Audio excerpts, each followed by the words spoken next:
La France annonce l'ouverture de l'aéroport de Goma pour des besoins humanitaires, mais dans les cadres toujours de respect de l'intégrité territoriale. Et une mise en scène, une anticipation ou quoi? Bonjour, bonsoir. Nous vous saluons de partout et nous vous demandons de nous suivre, de rester connectés, de liker et de partager. Nous sommes aujourd'hui le 31 octobre 2025. C'est le dernier jour du mois d'octobre. Nous vous demandons de liker et de partager. Nous allons avoir une édition spéciale aujourd'hui à 20h comme d'habitude. Nous allons revenir sur un dossier sensible avec beaucoup de détails et beaucoup de révélations. Ne manquez pas à propos de cette situation de bâtiment, de saisie de bâtiments GLM dont on dit que la famille Kabila a détourné, Joseph Kabila. Là, nous allons maintenant vous donner des révélations et vous allez comprendre comment des gens qui étaient des gens qui sont des victimes, aujourd'hui, tout le monde les prend et les lance des pierres, alors que ce sont eux qui sont dans l'air droit, mais comme ils n'ont personne pour les écouter et comprendre, la situation devient compliquée. Alors, ne manquez surtout pas, ne manquez pas, ok? Avant que je n'entre dans l'analyse, Nisolo tozomona eza ya solo to ya lokuta. Nazotuna. Bomonaki photo moko boye. Ma misusu balobi o ya 6 mois, misusu ya 5 mois. Nga nazotuna kaka, eza ka mutuna. Est-ce que eza ya solo photo wana eza lokuta? Balobi. Il paraît aux maman leki. C'est vrai que Maman Thérèse Kaikwamba, la chose là qu'on est en train de voir, c'est vrai ou comment? Mais moi, je me rappelle que ma père un bouquet de fleurs. Moi, je me rappelle du bouquet de fleurs qu'on lui avait donné. Et c'était dans un conseil de ministres. Hein. Donc, ce bouquet de fleurs-là, qu'on n'est pas battu. On doit être quand même consciente. On ne pouvait pas lui donner ce bouquet de fleurs comme ça. Et elle a réussi avec toute gentillesse. Merci. Félicitations. Ok, nous recevons quand même, c'est une bonne chose aussi. Si c'est vrai, je ne sais pas. C'est une bonne chose que tous en moi, on a mis son mot à brasser. Bon, on entre dans ce que je suis en train de dire là. Si je suis long, comprenez-moi, mais écoutez des choses que je vais dire à propos de la conférence de Paris. Je viens de suivre Félix dans la conférence de Paris. Dans cette conférence de Paris, où Félix est en train de... Il fait son discours. Et dans le discours de Félix, il revient aux accusations.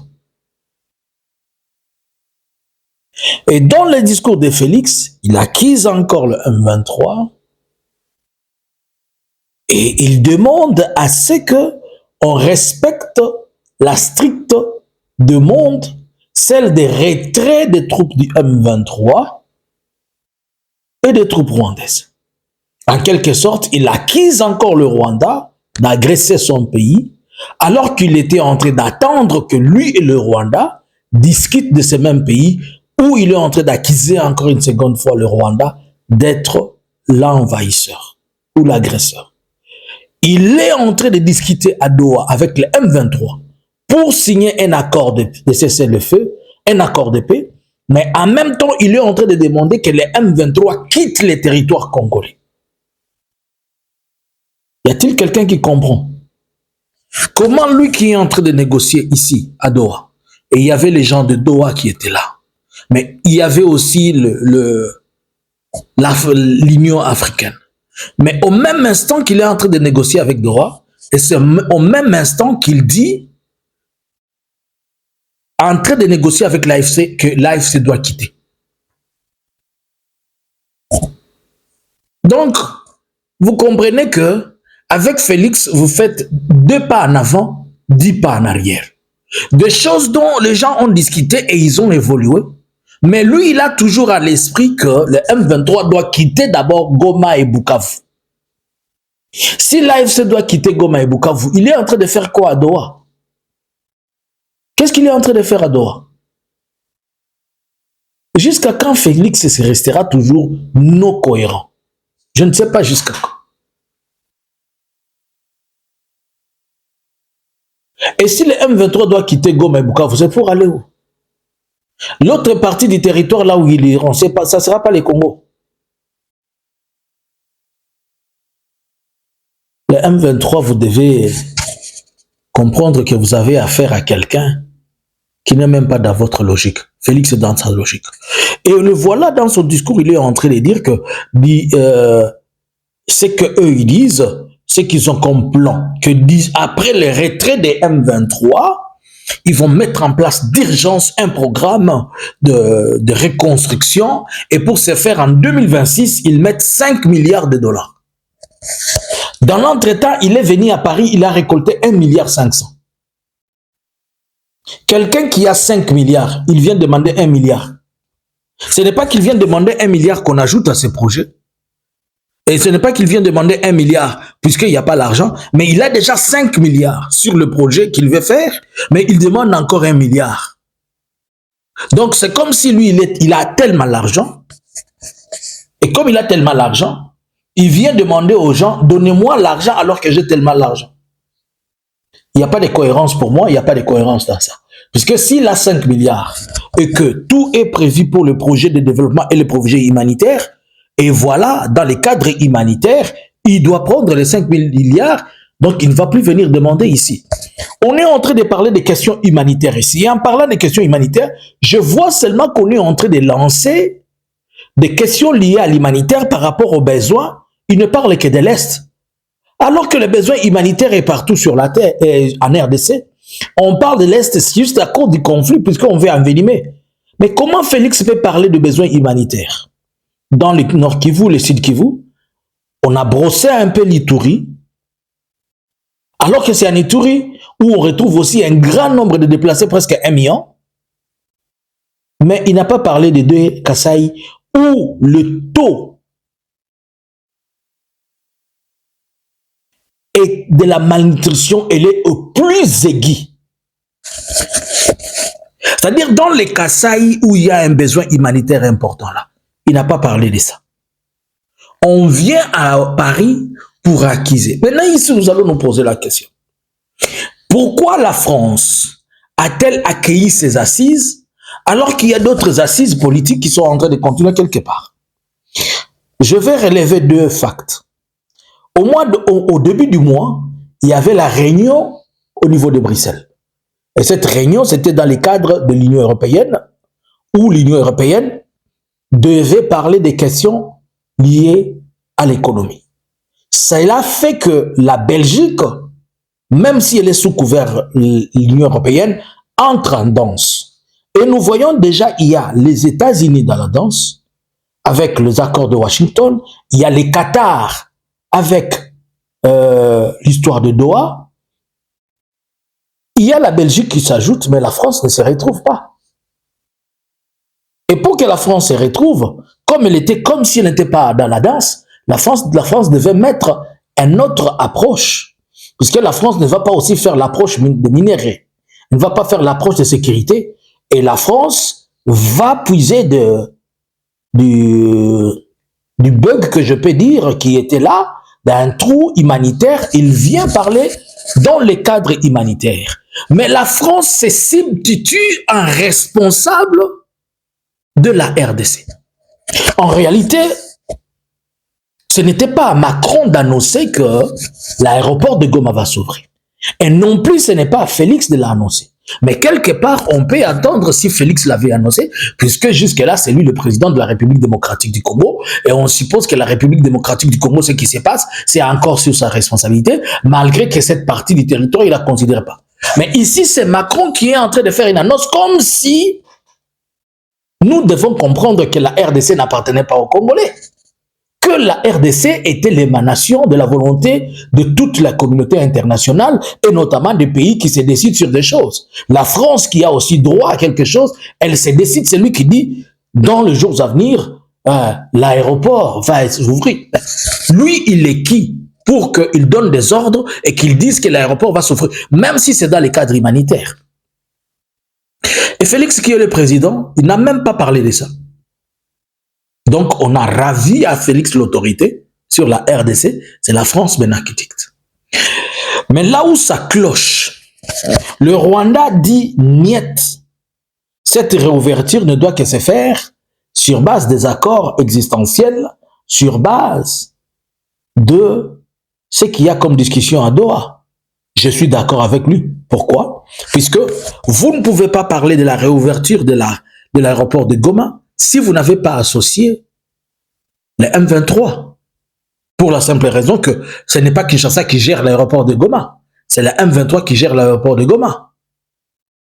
Techniquement, comment ça va se passer? Cet aéroport-là, elle n'est toujours pas réfectionnée. Et si elle est réfectionnée maintenant, quel est le staff qui vont travailler? Est-ce que Kinshasa va déléguer des gens? Et que Kinshasa lui-même dit que si vous partez là-bas, vous devenez rebelle? Kinshasa ne revient pas à lui? Est-ce qu'on va dire que c'est dans les cadres humanitaires que Kinshasa va envoyer les gens là-bas? Bon. Et si Kinshasa ne va pas envoyer les gens, va-t-on reconnaître la France? Va-t-elle travailler? Ou tout pays qui va aller là-bas? D'office, Kinshasa est en train de les appeler les rebelles.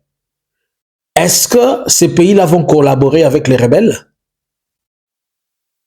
Donc, cette question de la réouverture de l'aéroport de Goma, oubliez ça. Dans les cadres humanitaires, il faut d'abord oublier. Pourquoi? Puisque la première personne, Corneille Nangaa, Bertrand Bisimwa et Makenga, qui font l'ossature politique militaire, ils ne sont pas involved. Et comme ils ne sont pas involved, oubliez ça. Je suis sûr, je suis en train de parler avant la journée, avant la soirée de demain. Nous allons entendre un communiqué de l'AFC bar M23. Ils peuvent vous dire, nous avons entendu sur la voie des ondes, mais nous disons que ces choses-là ne nous concernent nullement pas. Tout avion qui va essayer de s'approcher ici, que ça soit humanitaire, que ça soit des humanitaires, que ça soit cousine ou comment on peut parler de la maison de quelqu'un sans le propriétaire de la maison? Vous êtes en train de parler de quoi là? Déjà, Félix n'est plus le président puisque Macron démontre que c'est lui le président. Et Macron démontre que je suis capable de faire un deal avec cela et Félix va accepter. Puisqu'ils se sont parlé avec Félix quelque part, et quelques minutes, Félix a accepté. Bon, déjà, le Burundi n'est pas aussi là. Bon, si un avion descend à Goma, vous regardez, est-ce que vous vous rappelez, en 2024, beaucoup des avions des Nations Unies et des hélicoptères, voire même les avions de CIA, ils se sont retrouvés avec des problèmes où on arrivait à ils arrivaient à avoir de mauvaises coordonnées. Il y a eu des avions qui sont partis, qui se sont perdus. Les autres sont partis juste se poser, je ne sais pas, au Rwanda. Les autres, les CAA ne s'est pas retrouvé. Bon, maintenant, si cet avion humanitaire venait dans cette approche-là, sans que les Rwandais ne savent si c'est quoi, le Rwanda se sentira menacé puisqu'il est à la frontière. Il dit peut-être que c'est un avion qui vient bombarder et on le fait tomber. Donc, cela veut dire que dans cette décision-là, on doit aussi inclure le Rwanda pour question juste organisationnelle à cause de la frontière que nous partageons avec le Rwanda. Mais le grand monsieur avec qui on doit décider, c'est la M23. Mais comme c'est un gouvernement, la France ne peut pas aller directement discuter avec le M23, il parle à Kinshasa, mais Kinshasa n'a pas de canal ni de voie de communication. Et Macron non plus n'a pas de voie de communication. Alors comment est-ce que l'information va arriver au M23? Comment est-ce que les M23 vont être impliqués dans ce qui se passe? Ils ne sont pas dedans. Oubliez ça. Mettez ça à la cuisine. OK? Je vous ai parlé hier de la situation tendue au niveau de la Tanzanie. Plusieurs rumeurs sont en train de dire que, puisque je vous avais dit que la communication était coupée, ils sont en train de manifester. La police et l'armée, elle se tient à l'écart. Elle dit qu'elles sont du côté de la population. La population est en train de revendiquer ce qu'elle veut. Si c'était en République démocratique du Congo, on allait commencer à tirer. Cette situation, moi je suis en train de dire, j'ai peur de cette situation puisque elle peut nous amener à autre chose. Ma peur se situe au point où cette situation, elle peut faire que, il y ait une prise de force. Les militaires peuvent prendre de force la Tanzanie Il y a certains rumeurs qui disent que Madame Soulou est partie vers, je ne sais pas si c'est la Mauritanie, je ne confirme pas. Je vous donne juste une rumeur. Il y a aussi une autre rumeur qui dit que au Burundi, Ndayishimiye ne pouvait pas sortir puisque il y avait risque d'un autre coup de force. On est en train de parler d'une odeur de coup d'État au Burundi. Je ne les confirme pas encore. Donc la région tout entière, elle est dans dépression. Et pendant qu'on est dans dépression, ceux qui sont en train de négocier n'ont pas l'esprit de négociation. Moi, je pense que d'ici là, nous allons reprendre une guerre sans merci. En écoutant ce que Félix, je vous ai toujours dit que quand Félix sort, vous devez tenir votre cœur. En écoutant ce que Félix vient de dire à Paris, cela veut dire tout ce que les gens sont en train de faire, ce sont des choses qui n'existent pas. Puisque pour Félix, le M23 doit quitter. Pour Félix, le M23 ne doit pas rester dans ces endroits-là. Et pourquoi il est en train de négocier avec eux, c'est lui-même qui le sait.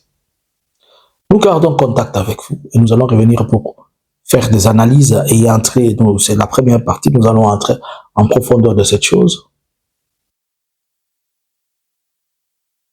Où on nous a donné 1 milliard alors que nous avons 5 milliards. Et nous allons revenir avec d'autres détails. N'oubliez pas d'être connecté à 20h pour ces spéciales.